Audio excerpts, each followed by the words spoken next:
जम्मू कश्मीर के मुख मंत्री उमर अब्दुल्ला की सदारत च अज कैबिनेट मीटिंग जी बैठक है वो ही है।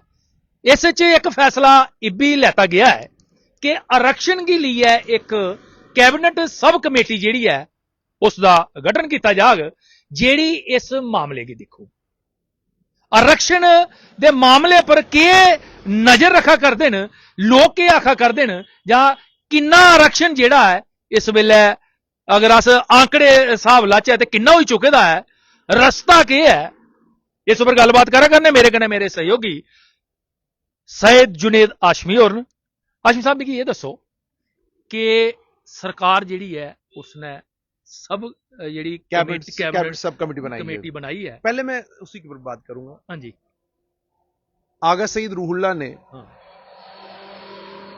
कल एक चिट्ठी लिखी और उसमें उन्होंने कहा कि मैं मुख्यमंत्री के दफ्तर के बाहर धरना दूंगा और नौजवानों को यह कहा कि मैं आपके साथ मिलकर धरना दूंगा।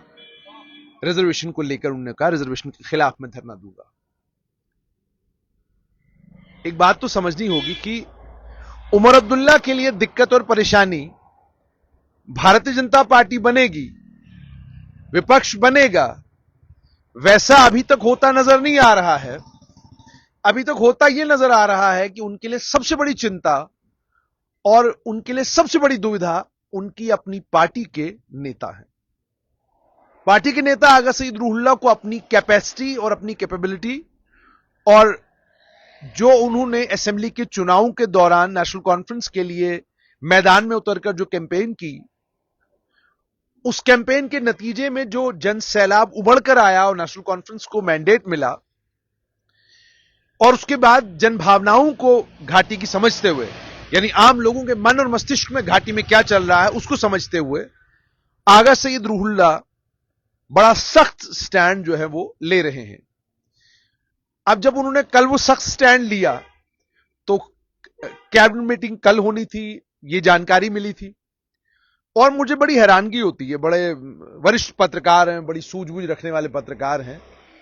उस एक कैबिनेट मीटिंग को लेकर सोशल मीडिया के ऊपर चल गया कि जनाब कल ही सारे फैसले हो जाएंगे, कल डेली वेजर भी रेगुलराइज हो जाएंगे, 200 यूनिट बिजली भी फ्री मिल रही है, 12 सिलेंडर भी मिल जाएंगे, सब हो जाएगा।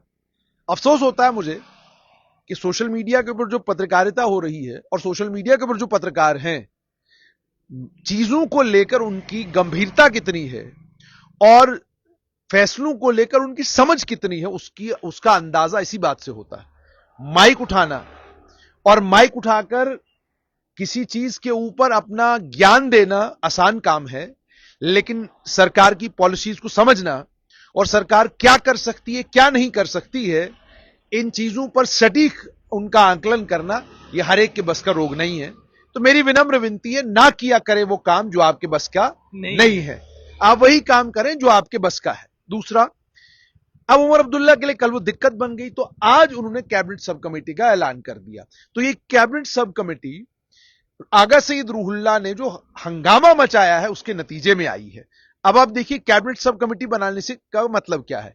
इसका मतलब 6 महीना कैबिनेट सब कमेटी इस पर काम करेगी। 6 महीने के बाद कैबिनेट सब कमेटी अपनी रिपोर्ट देगी। उस रिपोर्ट के बाद उस रिपोर्ट पर कार्रवाई होगी। मेरे जहां तक 20 साल का पत्रकारिता का अनुभव है उसमें मैंने देखा कि कैबिनेट सब कमेटियां बनती जरूर हैं, उनकी रिपोर्टें भी तैयार होती है, लेकिन नतीजा कुछ नहीं निकलता। तो ये कैबिनेट सब कमेटी जो आज बनी है, ये आगा सईद रूहुल्ला ने जो हड़कंप मचाया सोशल मीडिया के ऊपर और उसके बाद जो आम नौजवान, आम युवक जम्मू घाटी दोनों जगह के जो रिजर्वेशन को लेकर जबरदस्त नाराज हैं और सरकार से कह रहे हैं कि जनाब जनरल कैटेगरी के मेरिट का कत्ल हुआ है, ये उनके हल्ले और हंगामे के बाद सरकार ने आज कैबिनेट सब कमेटी बनाई है। आशमी साहब जी देखा रहे हैं कि लगभग अस जम्मू कश्मीर के हवाले कन्नै गल करचै ते जेहड़े आंकड़े सामने आवे 60% तक मिगी लगता है कि ये जेहड़ा आरक्षण है जा करता है। क्या बाकी जड़ियां रियासतां ने या यूटी ने उत्थे भी इन्ना या घट बद है? देखो, जहां तक आरक्षण का ताल्लुक है, ये बड़ा इंटरेस्टिंग है कि जम्मू कश्मीर में ही 60% नहीं है। कई राज्य हैं जिनमें 60% से ज्यादा लोकल लेवल पर रिजर्वेशन है। 50% रिजर्वेशन तो आपको वो आंकड़ा दिखाता है कि 50% रिजर्वेशन है, लेकिन जब आप उस रिजर्वेशन के अंदर देखते हैं कि ओवर एंड अबाउ या हॉरिजॉन्टल रिजर्वेशन को जब जोड़ते हैं तो आंकड़ा 70 के करीब करीब पहुंच जाता है। लेकिन जम्मू कश्मीर में रिजर्वेशन इतना बड़ा मुद्दा क्यों है? उसका कारण यह है कि बाकी राज्यों में सरकारी नौकरी के ऊपर इतना दारोमदार लोगों का नहीं है, क्योंकि वहां करने के लिए और बहुत सारे काम हैं, तो सरकारी नौकरी भी उनमें से एक ऑप्शन है। जम्मू कश्मीर में सरकारी नौकरी के अलावा है ही कुछ नहीं।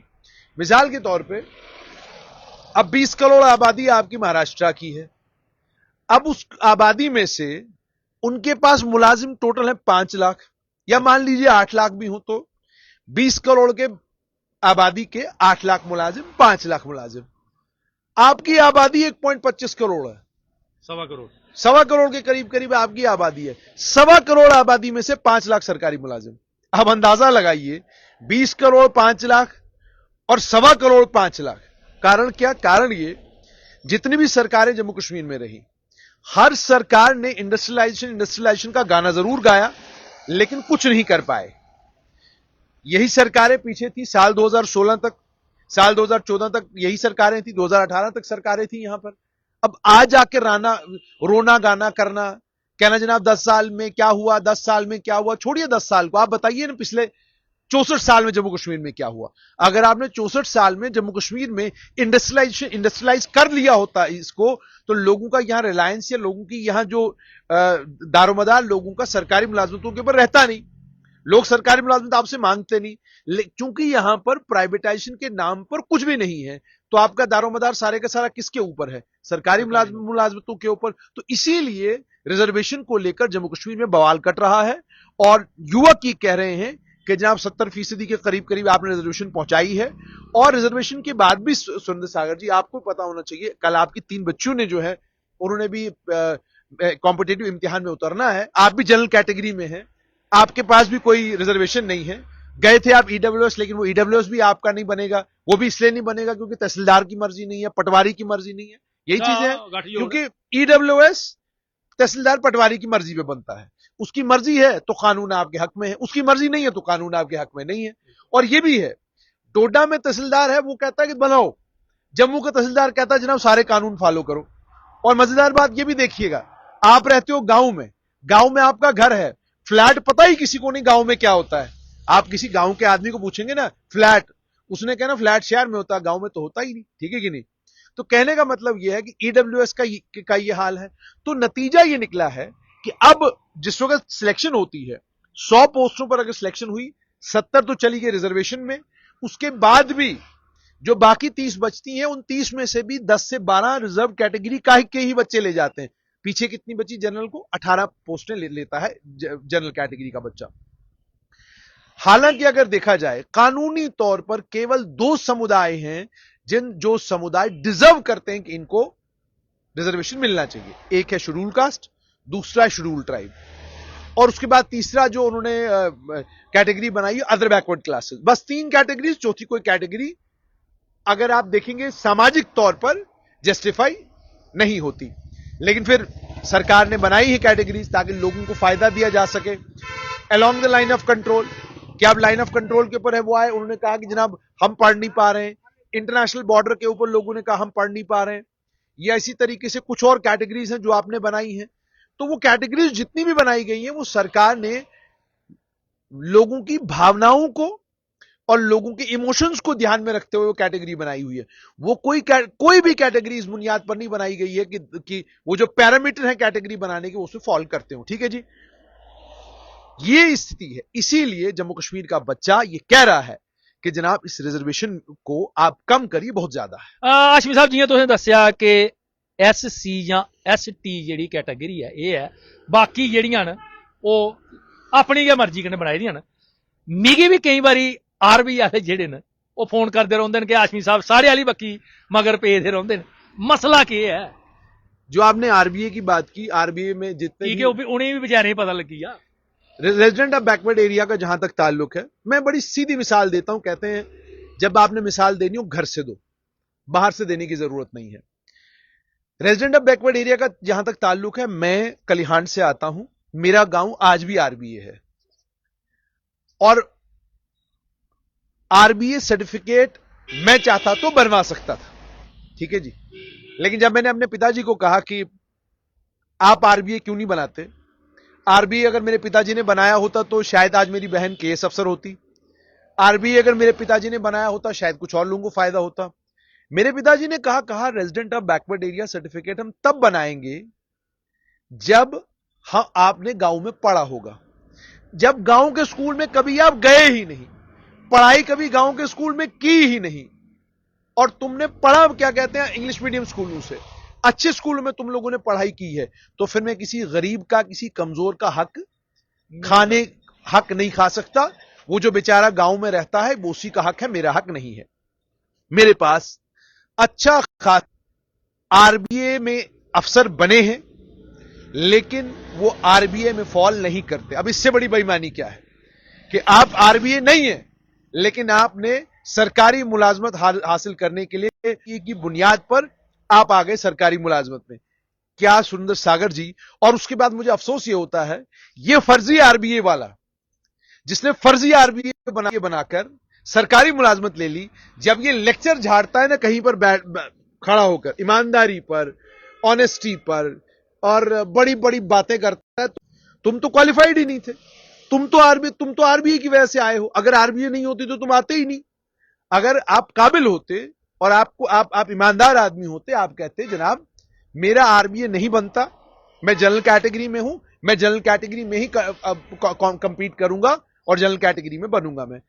और उसके बाद दूसरी चीज, साल 2024, और अगर आप थोड़ा पीछे चले जाए, साल 2024 है ना जी, आज भी अगर 2700 गांव जम्मू कश्मीर के बैकवर्ड हैं, तो सुरेंद्र सागर जी सरकार फिर किस चीज के लिए दावे ठोक रही है कि जनाब जम्मू कश्मीर में तरक्की हो गई, काया पलट। अच्छा, अब आप खुद देखिए, आप अगर अपने इर्द गिर्द देखेंगे, कम से कम 100 गांव आप भी नाम ले सकते हैं जहां आप कह सकते हैं कि जुनैद साहब आज तो रोड पक्की वहां तक जाती है, आज तो बिजली है, आज तो सड़क है, आज तो पानी है, आज तो टावर है। 10वीं 12वीं पढ़े थे, मास्टर लगे। अच्छा, उसके बाद मजेदार बात देखिए, रहबरे तालीम में आपने लगभग 66,000 के करीब 50,000 से ज्यादा लोग रहबरे तालीम लगे हैं। 50,000 से ज्यादा लोग जहां पर रहबरे तालीम हो, रहबरे तालीम लगे कहां थे? गांव देहात में। लगे क्यों थे? स्कूलों को, देहाती स्कूलों को खोलने के लिए। तो अगर 50,000 से ज्यादा लोग गांव देहात में स्कूल में पढ़ा रहे हैं, तो फिर जनाब अभी भी बैकवर्ड है वो गांव, साल 2024 में बैकवर्ड है वो गांव। और उसके बाद जो लोग आरबीआई के बारे में कहते हैं, क्लासेस की एक कैटेगरी है, अन्य कई और कैटेगरीज बन चुकी। अब आप रजौरी पुंछ को देख लीजिए, ST2 में सारा रजौरी पुंछ आ गया, ALC में रजौरी पुंछ, इंटरनेशनल बॉर्डर में जम्मू के कई इलाके, कश्मीर के कई इलाके, अदर बैकवर्ड क्लासेस में जो बैकवर्ड क्लासेस हैं वो आ गई। उसके अलावा SC में लोग हैं, उसके अलावा ST1 में लोग हैं, उसके अलावा OBC में लोग हैं। तो इतनी कैटेगरीज तो ऑलरेडी हैं। तो इन सब के होते हुए अब आरबीआई क्यों कंटिन्यू रखना है, आरबीआई की जस्टिफिकेशन क्या है, ये तो सरकार को पता होगी। और खासतौर पे बैकवर्ड एरिया का क्राइटेरिया क्या था? बैकवर्ड एरिया का क्राइटेरिया ये था, आप थे MLA, आप आ गए, आपने कहा मुख्यमंत्री जी मेरे 10 गांव रख दो यार इसमें आरबीआई में। सोशल वेलफेयर विभाग ने नोटिफिकेशन निकाली, 10 गांव चले गए आरबीआई में। मैं गुजारिश करूंगा बच्चों से कि आप एक आरटीआई फाइल करो सोशल वेलफेयर डिपार्टमेंट में, उनसे ये कहो कि पिछले 30 साल में जो गांव बैकवर्ड डिक्लेयर किए गए हैं और जिसकी बुनियाद पर आरबीआई बच्चों को मिली है, आप जरा वो बताइए कि सर्वे कौन सा हुआ था, किस सर्वे की बुनियाद पर आरबीआई डिक्लेयर किया आपने उनको, किस सर्वे की बुनियाद पर आपने बैकवर्ड डिक्लेयर किया उनको, वो सर्वे कब हुआ, और उस survey report social welfare department को कब मिली, और उसके बाद सोशल वेलफेयर डिपार्टमेंट ने कब आपको बैकवर्ड डिक्लेयर किया। रातों की नींद कई आरबीआई वालों की हराम हो जाएगी। क्यों? मार्च के महीने में मंत्री जी के पास आप गए, जनाब मेरे गांव को आरबीआई डिक्लेयर कर दो। जून के महीने में आरबीआई डिक्लेयर हो गया, 3 महीने में रिपोर्ट आ गई, 3 महीने में सर्वे हो गया। यहां एक एक सर्वे को करने में 6-6 महीने, साल लग जाते हैं, और आपका सर्वे 2 महीनों में हो। इसीलिए मेरा मानना यह है, सरकार शेड्यूल ट्राइब को नहीं छेड़ सकती, सरकार ओबीसी को नहीं छेड़ सकती, सरकार एससी को नहीं छेड़ सकती। सरकार एएलसी आईबी को छेड़ने की कोशिश करेगी तो बवाल हो जाएगा, क्योंकि आईबी जम्मू में है, एएलसी रजौरी पुंछ में है। सरकार के पास केवल और केवल एक रास्ता है कि आप आरबीआई को 10% से घटा के 4 करिए, 2 करिए या खत्म कर दीजिए। वो एक रास्ता है जिस रास्ते से आप रिजर्वेशन को रैशनलाइज कर पाएंगे। लेकिन अगर आप सोचेंगे कि आप ST2 को हटाने की कोशिश करेंगे या मान लीजिए ओबीसी को हटाने की कोशिश करेंगे, आपने ओबीसी को छेड़ा नहीं तो जम्मू में बवाल कटना शुरू हो जाएगा, भारतीय जनता पार्टी के नेताओं ने सड़कों के ऊपर आ जाना। आपने ALC या IB को छेड़छाड़ कर दी तो आपका इंटरनेशनल बॉर्डर का सारा जम्मू का इलाका सड़कों के ऊपर होगा, बवाल हो जाएगा। और अब मजेदार बात देखिए, ये ओबीसी जो है वो भी मेजॉरिटी जम्मू रीजन में, ALC IB भी मेजॉरिटी जम्मू रीजन में, ST2 भी मेजॉरिटी जम्मू रीजन में। तो अब ऑलरेडी लोगों के, कल आपने वीरेंद्र ये जो विक्रम रंधावा है उनका अगर आपने कल बयान सुना होगा, कल ही वो कह रहे थे कि जनाब ये सरकार तो कश्मीरियों की है, सरकार तो कश्मीर की बनी है। तो माहौल एक बीजेपी ने बनाना शुरू कर दिया है। उस माहौल में वो कहते हैं ना, ऑलरेडी आग लगी हुई है, आप घी डालने का काम करेंगे। अगर आप इनमें से किसी को छेड़ते हैं तो आपके पास सिवाय RBA को रिड्यूस करने के या RBA को कंप्लीटली माइनस करने के और कोई तरीका नहीं है।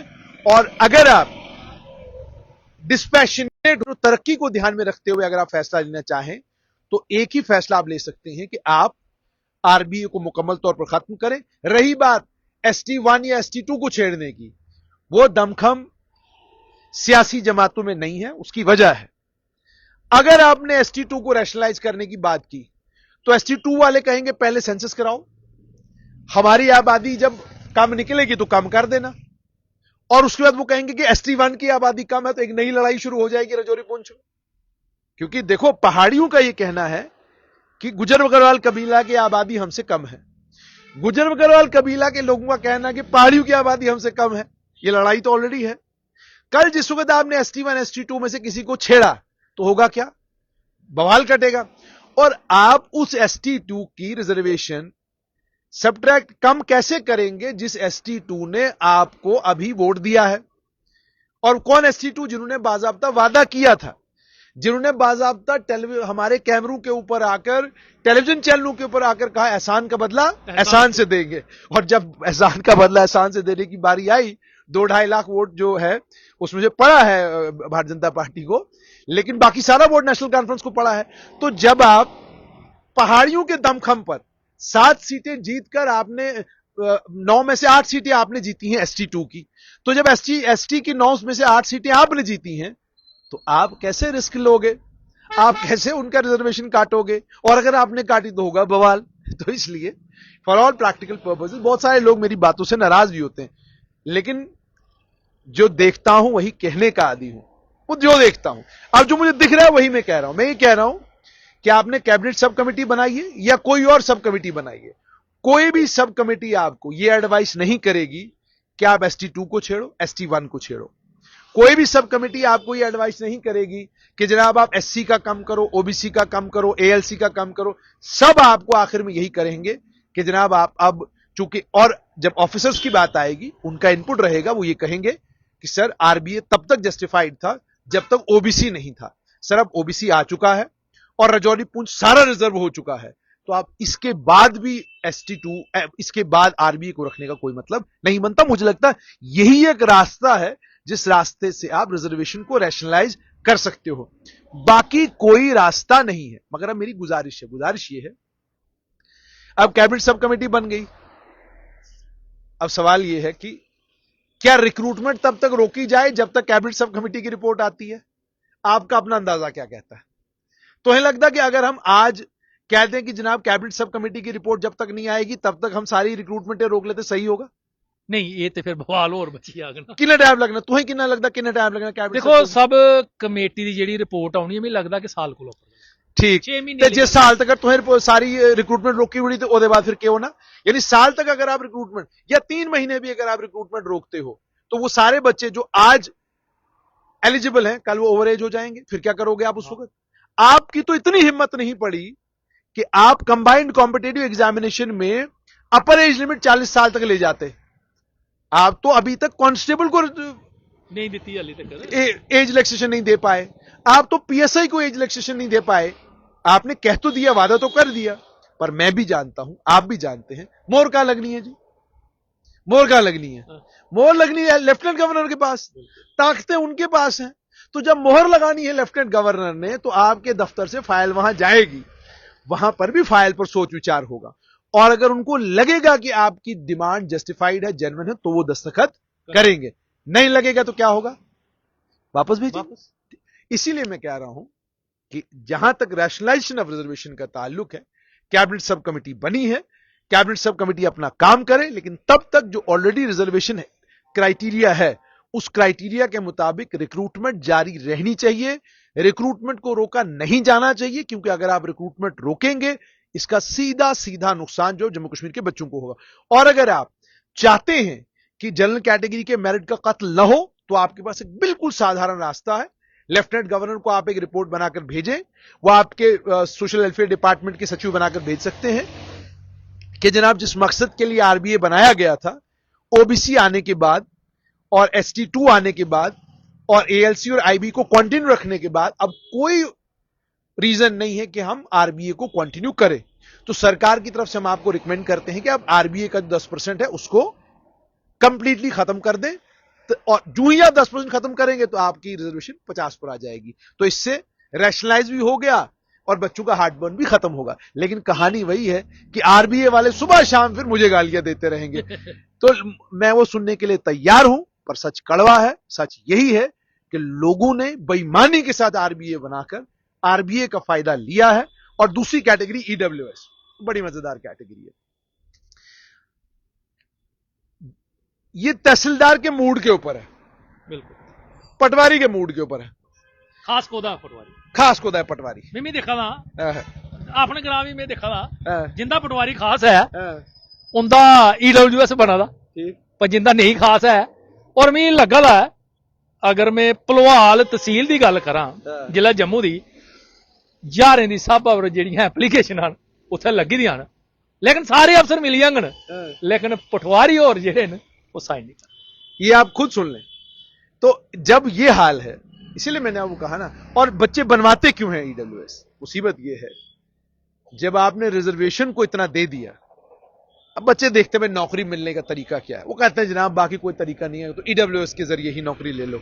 आज समझे आप, अगर आपने वक्त के साथ जैसे जैसे कौमें तरक्की करती जा रही हैं रिजर्वेशन घटाने का काम किया होता, तो आज आपको ये तमाशे करने नहीं पड़ते। लेकिन आप वक्त के साथ, आप कहते हो देश तरक्की कर गया, आप कहते हो देश आसमान पे पहुंच गया, आप कहते हो कि समाज में भेदभाव खत्म हो गया, आप कहते हो छूत अछूत खत्म हो गया, आप कहते हो सब बराबर हो गए, एक ही सफ में खड़े हुए महमूद और अयाज, आप कहते हो कि बादशाह और राजा और रंक दोनों एक ही जगह खड़े हो गए, आप कह रहे हो कि गुलाम और बादशाह एक ही जगह खड़े हो गए। अगर गुलाम और बादशाह एक ही जगह खड़े हो गए तो फिर रिजर्वेशन क्यों है? फिर रिजर्वेशन कम क्यों नहीं हो रही? फिर अब आप सोचिए ना, साल 2024 में ओबीसी को रिजर्वेशन मिली है जम्मू कश्मीर में, उसके लिए भी लड़ाई चल रही थी कि जनाब हमको रिजर्वेशन दो। कब? साल 2024 में। तो इसका मतलब यह है कि अभी भी बहुत काम करना बाकी है, क्योंकि हमने काम ईमानदारी के साथ नहीं किया। इसी का नतीजा है आज भी लोग नौकरी नहीं, नौकरी से पहले रिजर्वेशन मांगते हैं। बहुत बहुत शुक्रिया। नौकरी को पहले आरक्षण मांगते हैं, रस्ता क्या निकलता है ये ते कैबिनेट सब कमेटी जिहड़ी है वह अपनी रिपोर्ट सरकार की देग, उसके बाद सरकार के फैसला लेंदी है, ये उस वेले पता लगना है। पर फिलहाल सारी नजर है कि कैबिनेट सब कमेटी कदों बनती है तो वह अपनी रिपोर्ट जिहड़ी है किन्ने समय के बाद सरकार की सौंपती है।